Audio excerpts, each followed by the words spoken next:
L'un des passagers de mon véhicule refuse d'attacher sa ceinture. En cas de contrôle, est-ce que je dois payer l'amende en tant que conductrice? Vous écoutez un podcast imaginé par Le Particulier, le média de référence pour mieux connaître vos droits au quotidien. Aujourd'hui, nous répondons à la question de Laura. Elle fait régulièrement du covoiturage et se demande qui doit payer l'amende si l'un des passagers du véhicule n'attache pas sa ceinture. Alors à vos droits, prêts, partez. En voiture, le port de la ceinture de sécurité est obligatoire pour tous, passagers y compris. Seules les personnes dont la morphologie est manifestement inadaptée et celles disposant d'un certificat médical d'exemption en sont dispensées. C'est aussi le cas pour certaines professions comme les chauffeurs de taxi ou de véhicules d'urgence qui ne sont pas obligés de s'attacher lorsqu'ils sont en service ou en intervention.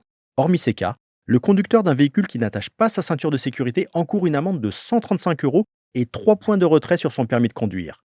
Un passager adulte non attaché est lui aussi passible, personnellement, de la même contravention, mais sans le retrait de points. Vous ne risquez donc rien en tant que conductrice si l'un de vos passagers refuse de s'attacher.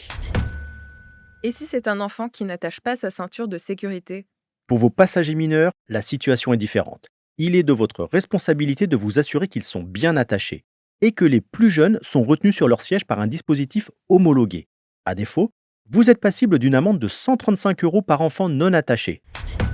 Enfin, n'oubliez pas la règle de la sécurité routière. Un siège, une ceinture, un passager. Cela signifie que deux adultes attachés avec la même ceinture risquent chacun 135 euros d'amende. Pour deux enfants sur le même siège, c'est au conducteur de véhicule de payer les amendes. Et puis retenez que chaque année, environ 20% des personnes tuées dans un accident de voiture n'étaient pas attachées.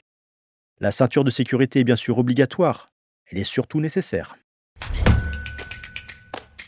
Je suis Arnaud Saugera, journaliste au particulier. Merci d'avoir écouté cet épisode.